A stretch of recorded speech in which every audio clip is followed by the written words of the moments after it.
শেষ পর্যন্ত রাষ্ট্রপতি মোহাম্মদ শাহাবুদ্দিন চুপ্পু পদত্যাগ করেছেন। তিনি শারীরিক এবং মানসিক অসামর্থ্যের কারণ দেখিয়ে পদত্যাগপত্র পাঠিয়েছেন স্পিকার মোহাম্মদ হাফিজউদ্দিন আহমেদ বীর বিক্রমের কাছে। এই উপলক্ষে ইতিমধ্যেই সংবাদ সম্মেলনের আয়োজন করা হয়েছে। এখন সবার নজর সংসদ ভবনের দিকে। কিন্তু গতকাল থেকেই পত্রপত্রিকায় যে আলোচনা চলছিল, যে সংবাদ প্রকাশ হচ্ছিল একের পর এক, তাতে কিছুটা ধূম্রজাল তৈরি হয়েছিল যখন সরকার সরাসরি এটার এই খবরের ব্যাপারে কখনো বলছিল যে গুজব, কখনো বলছিল যে বিষয়টি সরকার জানে না, সরকার বলেনি। তখন মানুষ একটু ধাক্কা খেয়েছে, কারণ খবর হচ্ছে আন্তর্জাতিক সংবাদ মাধ্যমেও খবর ছড়িয়ে পড়ে যে রাষ্ট্রপতি আগামীকাল অর্থাৎ আজকে তিনি বিকালে বা সন্ধ্যার মধ্যে পদত্যাগ করবেন। আবার কেউ কেউ বলেছে যে আগামীকাল শনিবারও করতে পারেন।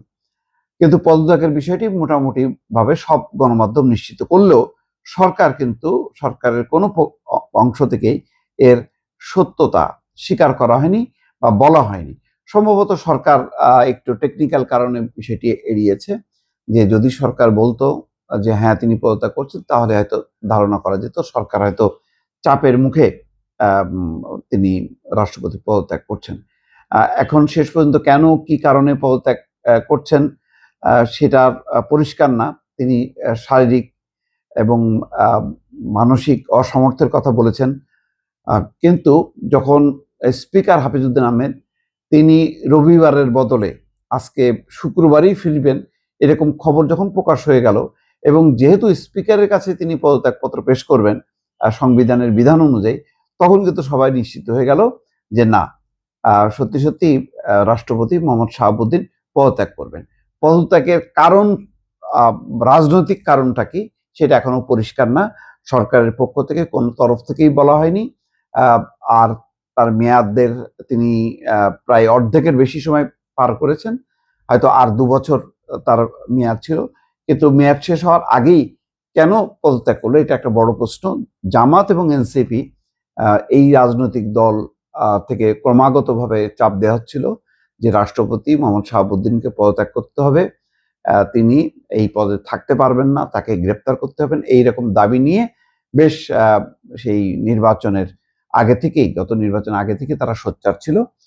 কিন্তু সরকার বলছিল যে এটি একটি সাংবিধানিক পদ, এখানে ব্যক্তির থেকেও প্রতিষ্ঠান গুরুত্বপূর্ণ। সেই হিসাবে রাষ্ট্রপতি পদে যদি মোহাম্মদ শাহাবুদ্দিন তিনি পদত্যাগ করেন, তাহলে সাংবিধানিক একটা সংকট তৈরি হবে। তো এইসব নিয়ে পাল্টাপাল্টি চলছিল। চলতে চলতে অনেকেই হয়তো ভাবছিল যে মেয়াদ পর্যন্ত হয়তো অপেক্ষা করবে বিএনপি, যে রাষ্ট্রপতির মেয়াদ শেষ হবার পর তখন বিএনপি রাষ্ট্রপতি হিসেবে কাউকে নিয়োগ দেবেন।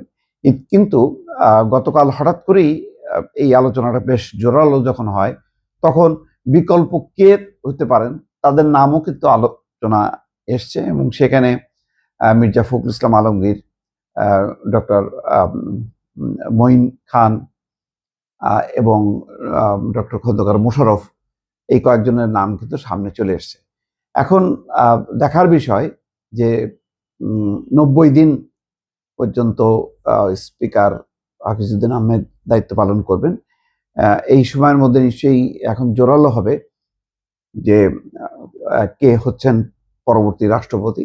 কিন্তু একটা ধোঁয়াশা থেকেই গেল, সেটা হলো যে কেন তড়িঘড়ি করা হলো এই রাষ্ট্রপতির এই পদত্যাগের ক্ষেত্রে। কেন স্পিকার হাফিজউদ্দিন আহমেদ তার চিকিৎসা শেষে নির্ধারিত সময় অনুযায়ী তিনি রোববার ফিরবেন, তারপরে কেন তিনি পদত্যাগ করলেন না, কেন 2 দিন আগে চলে আসলেন, কেন এই হঠাৎ করে তাগাদাটা অনুভব হলো, এই বিষয়টা কিন্তু এখনো খোলাসা হচ্ছে না।